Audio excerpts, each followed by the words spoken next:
Ayan, magpasyal naman tayo sa paligid at maarawan naman tayo. Grabe, oh, ang gaganda. Ang bango.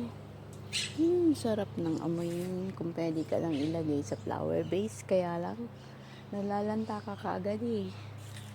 So ayan, pasyal tayo dito sa ating paligid. Ayan.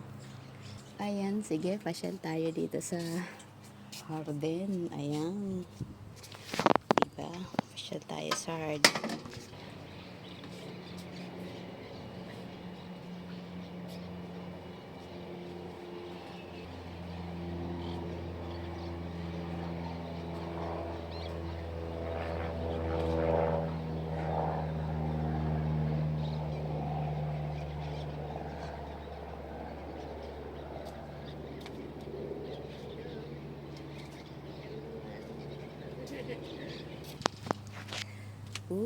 Ang laki na ng olive tree.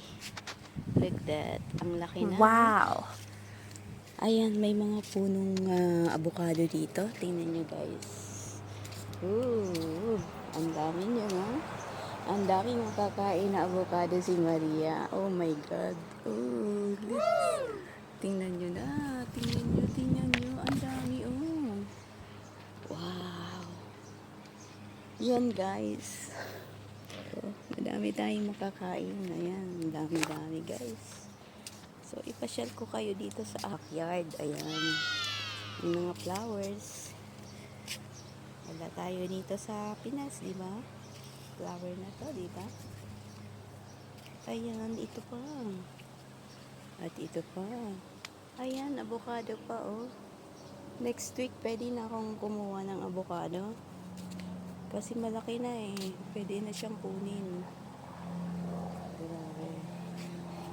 Ayan, oh. Wow, galing. Ibang klase ng bulaklak nandito na. Ayan. Ayan, maganda. Ganda, no? Pasyal pag may time.